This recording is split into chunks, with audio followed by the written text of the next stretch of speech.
Ga me se hóbarróstig agus píseach páirt imimechid Gaeilge nuair a bhí idir an darna agus an tris bliana de chin ag allhélas chu an Gaeilge agus Frangis. Agus sé Gaeilge is conoltrug an cuasa a réimi agus réimi clas an ceol tradiisianta chuideach. Fa an cuasa fíormha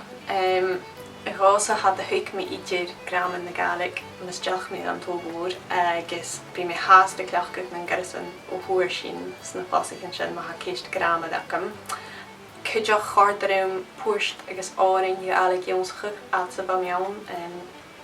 agus go sóisialta chanin go leoradal idir céilíonn agus céilíonn tradiisianta agus bhar chuireach cin cuideach tachartas na chuiredáid sin hín. Agus tíad a chádarm a bhí ann áte farandeach Gaeilge a bhríonn go leichal.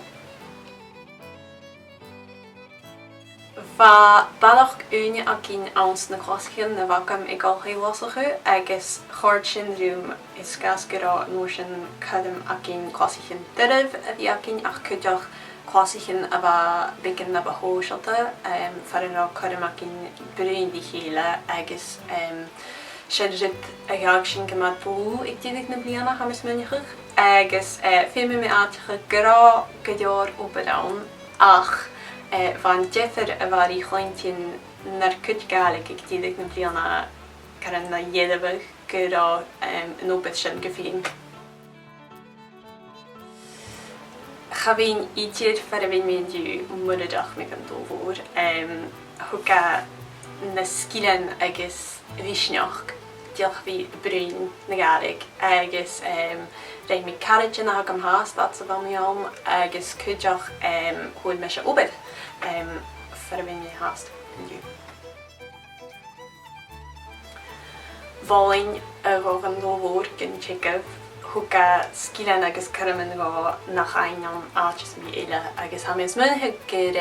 ina gama príseil a hanam gine a haar san Gaeilge a bhríonn agus a haar san Gaeilge jónschuh. Óna gheag mé súbarróstig ha me se iad a bhí idas ag allthaíosachu acu críoch i de chéimacham a thuail mé riad hall sa chéitin an bbliana agus ha mé cuideach iad a bhí a tiicisc i de chósa intrigaí. Agus inis ha mé an dúil tíoch an dómhór gus cé meisteideach í anna a ranschu cleachcuh na Gaeilge.